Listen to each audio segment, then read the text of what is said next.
Perkara halal haram bukan sesuatu isu remeh bagi umat Islam. Untuk mendapatkan rezeki yang halal, ia perlu bermula dari peringkat awal. Bagaimana pula rezeki penghantar makanan yang terpaksa membuat penghantaran barangan tidak halal? Ikuti laporan khas wartawan Astro Awani, Hilmi Malik.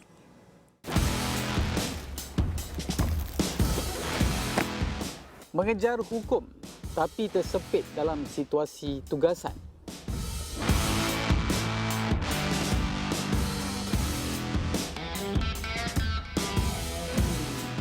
Mereka tiada pilihan, isu halal haram sudah lama disuarakan.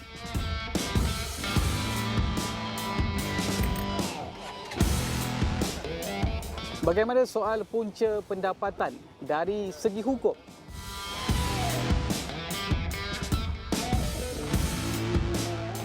Ini dilema yang dilalui kumpulan penghantar makanan. Ini bukan zaman untuk pilih pekerjaan. Bagi penghantar makanan Foodpanda, mereka diberi pilihan sama ada untuk memilih kategori halal atau sebaliknya. Bagaimanapun ada juga perniagaan Muslim yang tidak dikategorikan halal kerana tiada sijil halal yang sah dari Jabatan Kemajuan Islam Malaysia. Ini menjadikan pesanan bagi kategori tidak halal lebih mendapat sambutan kerana peniaga Islam yang tidak mempunyai sijil halal perlu diletakkan di bawah kategori tidak halal. Atas faktor ini, ramai penghantar yang memilih untuk menghantar barangan bagi kategori tidak halal. Namun cabaran bermula apabila berdepan penghantaran seperti daging babi dan arak. Boleh sahaja untuk mereka menolak tetapi komisen akan terjejas. Bukan tidak mahu memilih kategori halal. Pesanan yang agak terhad disebabkan hanya premis tertentu yang mempunyai sijil halal. Non halal banyak order.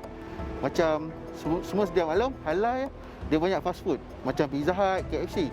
Tapi non halal dia ada banyak nasi goreng ayam, nasi goreng kampung. Jadi makanan Melayu pun ada kat situ juga. Jadi rider terpaksa ambil dan masa sama pula dalam non halal ada makanan non halal juga macam babi, arak. Jadi rider terpaksa ambil, mau tak mau sebab nak banyak order kan. Kalau tak banyak order, ambil dekat halal ni. Tapi terpaksa sebab non halal lah paling banyak order. Selalunya kalau ambil daging-daging babi ni, kita orang masa accept order tu, kita orang tak tengok menu.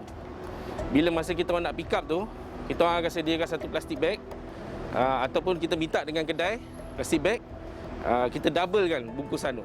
Maknanya kita tak pegang lah. Dia akan letak dalam plastik bag tu, kita ikat. Lepas tu kita just ambil dan hantar saja, kita delivery saja. Lain pula ceritanya bagi penghantar makanan Grab. Mereka tiada pilihan, pesanan diterima secara rawak dan terpaksa menerima sama ada halal atau haram. Risikonya jika barang haram yang dibawa tertumpah di dalam beg penghantaran. Kalau makanan tumpah tu memang agak melecehkan lah bagi macam saya sebagai orang Islam kan.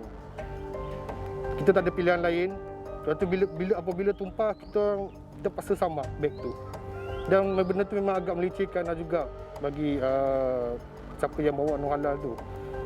Majoriti penghantar makanan Muslim mahukan satu penyelesaian agar mereka tidak tersepit. Ini termasuk mewujudkan kategori yang jelas bagi makanan halal dan tidak halal. Saya beri pandangan yang makanan untuk non-halal dihaskan bawa oleh orang-orang yang bukan Muslim lah. Makanan halal kita haskan untuk orang-orang Muslim, rider-rider Muslim untuk bawa. Sebabnya isu halal ni bukan isu remeh-temeh lah yang kita boleh anggap sambil lewa macam tu, tak boleh.